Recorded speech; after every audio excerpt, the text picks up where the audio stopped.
Olá pessoal, aqui é o professor Grins e nesse vídeo nós iremos encontrar a derivada parcial de segunda ordem desta função aqui. E aí nós vamos então expor este assunto. Mas para encontrarmos a derivada parcial de segunda ordem, temos que achar primeiro a derivada parcial de primeira ordem. Eu vou apresentar as nomenclaturas usadas para representar uma derivada parcial. Este aqui é um 6 invertido, parece um 6 invertido, mas é assim mesmo. Derivada em relação, por exemplo, a x. Isso significa dizer que o y vai ser encarado ou vai ter um comportamento constante. Só o x é uma variável. Nós vamos depois expor isso quando formos derivar isso aqui. Isso também pode ser representado dessa outra forma que eu acho mais simples, derivada em relação a x da função. Eu vou adotar essa nomenclatura aqui neste vídeo, mas existem duas.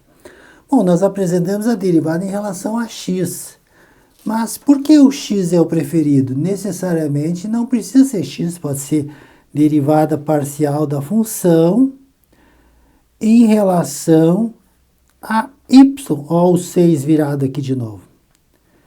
E claro que nós vamos adotar essa nomenclatura que eu acho mais fácil, mais simples. F derivada em relação a y da função. Então, quando eu fizer a derivada em relação a y, quer dizer que o x é que vai ser a constante e o y vai ser a variável. E quando eu fazer a derivada em relação a x, então o y é que é a constante, o x será a variável.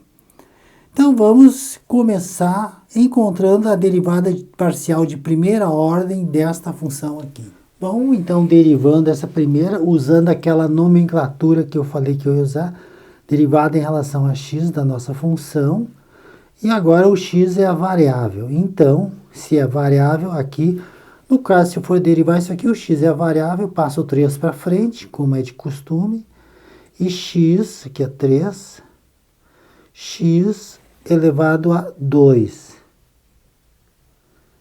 E aqui, o x é variável e o y é uma constante. Então, passo 2 para frente, vai ficar mais 2, x, e aí, o que que se faz? 2 menos 1 fica 1. Y elevado a 3. Este aqui é constante, né? Porque o x é a variável, então derivada de 2y ao cubo é 0. Menos 0. E derivada de 10, com muito mais motivo, é uma constante. Este é constante porque eu estou derivando em relação a x. Está esclarecido. Vamos passando a limpo, então, o que sobrou? Derivada em relação a x da nossa função, x, y, vai ser 3x elevado ao quadrado mais 2x y elevado ao cubo. Bom, agora vamos derivar em relação a y. Bom, dando início então à derivada parcial em relação a y, este aqui não tem y, desta vez ele é a constante, então isso aqui dá 0. Em relação a y, esse x aqui é uma constante, então permanece como está, x elevado ao quadrado. Mas este aqui escorrega para frente, porque o y é a variável agora, 3y elevado a 2, porque eu subtraio um lá de cima, 2. Menos, este aqui vai dar, passa para frente, ele é a variável, né? 6y, subtrai um lá de cima, 2. E mais, derivada de 10 é 0. Passando a limpo, o que que sobrou? F, derivada em relação a y da nossa função, vai ser, esse 0 não precisa copiar. Esse 3 é mais habitual passar para frente e deixar a parte literal depois. X elevado ao quadrado, y elevado ao quadrado. E este aqui, só copiar, 6y ao quadrado, esse 0 não precisa copiar. Aí está, então, a derivada em relação a y, dessa vez o x era constante. Vamos agora achar a derivada parcial de segunda ordem. E aqui está, vamos começar com a derivada em relação a x de primeira ordem.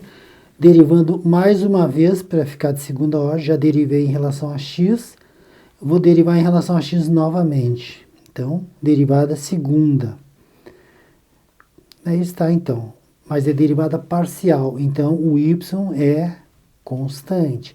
Se eu derivar isso aqui, vai dar 6x,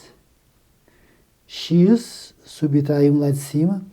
E se eu derivar isso aqui, vai dar 2 vezes 1 vezes y. Então, mais 2y elevado ao cubo. Ok. Derivando agora em relação a y, derivada de x já foi, agora em relação a y, da nossa função aqui. Então, vamos lá. Começando de novo em relação a y, isso aqui some, porque não tem y aqui, então é zero, não precisa colocar. Já este aqui, então deixa eu botar o zero aqui, só para ficar didático.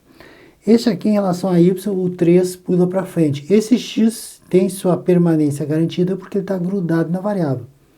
Esse x some porque está sozinho.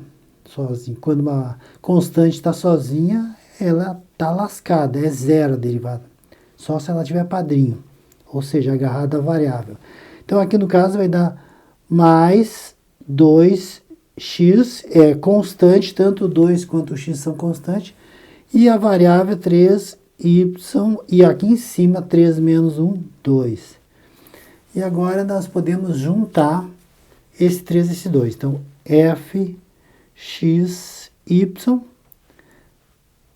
da nossa função, a derivada vai ser 6xy elevado ao quadrado. Ok.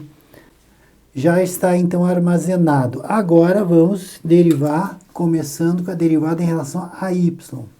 E aí está a derivada parcial de primeira ordem em relação a y. Vamos achar a derivada segunda, inicialmente, em relação a y novamente, da nossa função.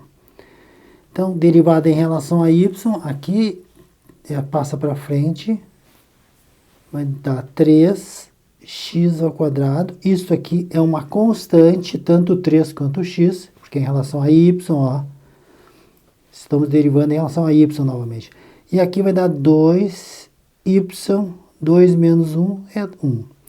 E aqui menos 12y, passa para frente, tudo bem.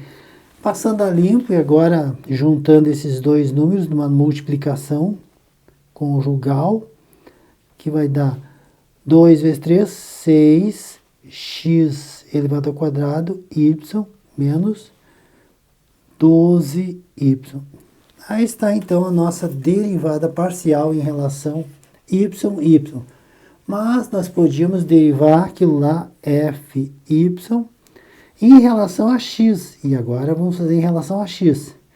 Já escolhi o y, agora o x. Então, da nossa função aqui, né? Em relação a x, esse 2 passa para frente, vai dar 6x. Aqui em cima vai dar 1. Subtrai 1, y2. E aqui, derivada de 6y ao quadrado, que é esse aqui, como é em relação a x, ele é zero, daí não precisa colocar. Então, este é o resultado, então. Vamos, então, fazer uma comparação de tudo que a gente encontrou, ver o que a gente pode concluir. Bom, recapitulando, então, o que a gente fez, aqui está a função. Eu encontrei a derivada parcial primeira, em relação a x e em relação a y. Essas derivadas parciais encontradas me deram condições de achar a derivada segunda em relação a x, xy e assim por diante. Mas eu quero que vocês reparem uma coisa. A derivada parcial em relação a x, depois em relação a y, é uma coisa. A derivada yx é a mesma coisa. Então, sempre vai ser igual mesmo. Se eu derivar em relação a x e depois em relação a y, ou começar com y e depois o x, vai ter que dar igual. Se não der igual, vocês errarem em algum ponto. Então, f, y, x. As duas aqui são iguais. Mas antes de terminar o vídeo, quero deixar para vocês um exercício sugestivo para que vocês tentem resolver. E a resposta desse exercício estará disponível na descrição deste vídeo. Conheça também os cursos de cálculo de nível superior que eu estou enviando através de e-mail e pendrive. O link de acesso a esses cursos também estará disponível na descrição deste vídeo. E com isso, então, eu me despeço desejando muito sucesso nos estudos de vocês.